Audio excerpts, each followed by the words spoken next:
કેટલા વર્ષથી અહીંયા રહીએ? એટલે 56 વર્ષ થયા. હજી અમે ઉઠ્યા ચા પાણીની જ અમે વાત કરતા તા પાણીનો વધારો થવા માંડ્યો એટલે અમને એમ થયું કે આ અચાનક શું થયું એટલે અમારે અમે કાંઈ વસ્તુ લઈ ન હોય ગયા એટલે લઈ અને ભાગ્યા બધું તણાઈ ગયું. અને અહીંયા પછી અમે 5-6 દી અહીંયા જોયું તો અહીંયા તો બધું મેદાન થઈ ગયું એટલે છોકરીઓ અમારી કેમ મમ્મી આપણે હવે કઈ રીતે રહેવાનું.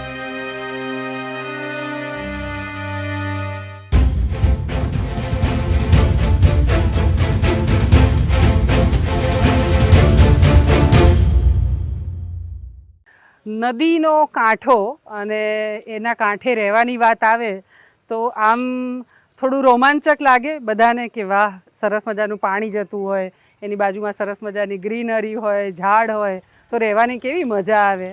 પણ એવું બધું આપણને સેફ વાતાવરણ હોય ને તો ગમે, પણ બાકી નદી એટલે ચોમાસું આવે અને વરસાદ વહેવાનો શરૂ થાય અને કેટલાક પરિવારોના જીવ અદ્ધર થઈ જાય જે નદીના પટ પર રહેતા હોય એમના સતત ચિંતા રહે કે જો આ નદીમાં પાણી વધ્યું અને કયા ટાઈમે અમારે ભાગવું પડશે સામાન સાથે એરીએ.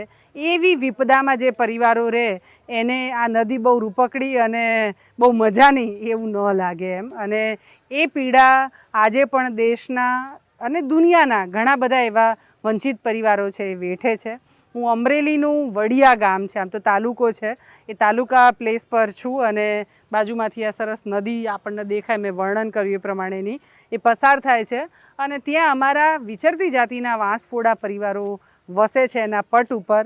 અને ગૌરીબેન કેવું ભાગવાન થાય ચોમાસું આવે એટલે? ચોમાસું આવે એટલે અમે જે ખાવાનું રાંધેલું હોય ને એ મૂકી દેવાનું અને પડતું લાગે કે આવરો વધ્યો છે અને અવર જવર તો અહીં ચાલુ જ રહી અમારી કે નદીના આ કાંઠે અહીંયા પાણી આવ્યું, અહીંયા પાણી આવ્યું, એમ કરતા કરતા એક પછી અમને કેવા આવે બધા છોકરા તો અમારા અંદર જ હોય એટલે એક જણ સ્પેશિયલ અહીંયા મૂકી અમે રાખેલા જ રાખીએ એક જણને કે તમે જોતા રહે અને અમને ખાલી તમે કહો એટલે અમે અમારા પોટકા બાંધી લે, રાંધવા ખાવાના જે વાસણ હોય તે અમે બાંધી લે, બાંધીને રિક્ષામાં નાખી દે. એક ભાઈની એક રિક્ષા છે, અમે બધા એક ગ્રુપમાં એક રિક્ષા લઈ દીધી છે. બરાબર છે. એટલે ભાઈ રિક્ષા તૈયાર રાખે એટલે રિક્ષામાં બધો સામાન ને છોકરાને નાખીને મૂકીને ભાગી જાય. ચોમાસું તમે વાટ ન જુઓ, વાટ ના જોવું. ચોમાસું આવે એટલે આમ જીવ અદ્ધર થઈ જતો હશે ને? થઈ જાય કે કયા ટાઈમે ભાગવું પડે.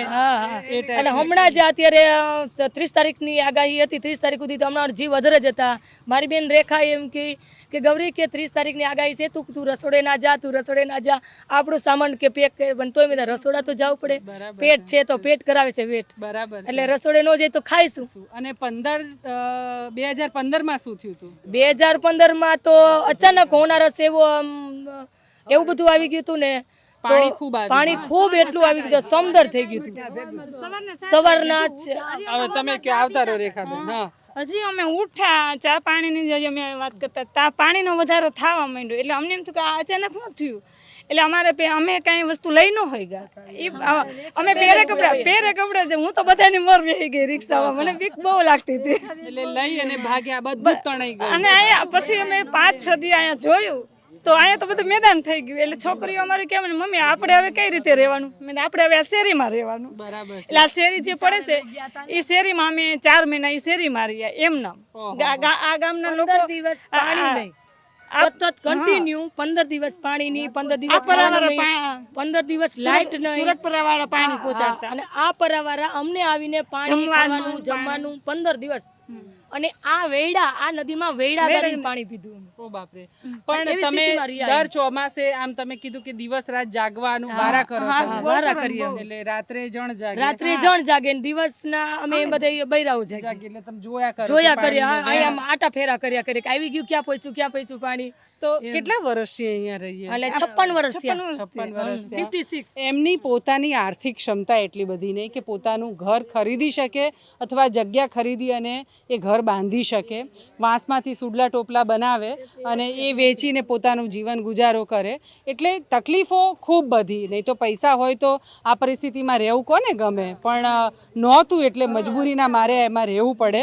અમારા કાર્યકર છે રમેશભાઈ, આપણે આ પરિવારોની પ્લોટ માટેની દરખાસ્ત કરી દીધી છે. 20 પરિવારોની પ્લોટની અરજીની દરખાસ્ત બંને કલેક્ટર કચેરીમાં જમા કરાવી દીધું છે અને મામલતદાર સાહેબે સાથે રહીને અમે એનો જમીનનો સર્વે નંબર એ કઢાવ્યો છે. એટલે હવે ટૂંક સમયમાં આ લોકોને પ્લોટ સરકાર આપે તો એમના કાયમી ધોરણે આ જે વસવાટ કરવાનો પ્રશ્ન છે, જે નદીનું પાણીનું હમણાં જેમ કે જુનાગઢની અંદર હોનારત થઈ હોનારત થયું અને અસંખ્ય પરિવારોનું બધું જ તણાઈ ગયું, ઘરથી ગાડી બધું જ. તો એ ફરી આવી એ પરિસ્થિતિનું નિર્માણ અહીંયા ના થાય એના માટે સરકારને એક વિનંતી કરીએ કે વડિયામાં નદી કાંઠે રહેતા વાંસપોડા 20 પરિવારોને વહેલી તકે પ્લોટ આપે એવી સરકારને. અને આમ તો વાંસફોડા 20 પરિવારો સિવાય પણ વડિયામાં આપણા બીજા કેટલાય પરિવારો છે. દેવી પૂજક છે, પછી કાંગસિયા સમુદાય છે, એવા અલગ અલગ ઘણા વિચારથી સલાડ સમુદાય છે. આ બધાની પ્લોટની અરજીની દરખાસ્ત સરકારમાં કરી છે અને એ બધા પરિવારોને સરકાર વહેલી તકે પ્લોટ અને એ આપે તો જ્યાં જ્યાં વડિયામાં જે આ નદીના કાંઠે વસવાટ કરે એ બધા પરિવારોનું કાયમી સરનામું મળી જાય અને જે આ કુદરતી હોનારતના જે પ્રશ્નો છે એ હંમેશા માટે ટળી શકે છે એમ. એ બી ખરું. અને પેલી સતત ક્યાંક લટકતી તલવાર કે કોઈ ખાલી કરાવશે, કોઈ ઝૂંપડું તોડાવી દેશે, એ ચીજોમાંથી પણ એમને મુક્તિ મળે અને એક સારી કન્ડિશનમાં માણસ રહી શકે તો એના વિચારો પણ સારા આવે. જેવી પરિસ્થિતિમાં માણસ રહે છે એવી પરિસ્થિતિમાં એના પ્રગતિના વિચારો પણ એને કેવી રીતે આવી શકે.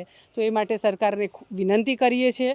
ખૂબ બધી જગ્યાએ એમણે રહેણાંક અર્થે પ્લોટ અમારા બધા પરિવારોને રજૂઆત કરીને આપ્યા છે. સરનામા વગરના માણસોને સરનામું આપી અને એમને સ્થાયી કર્યા છે.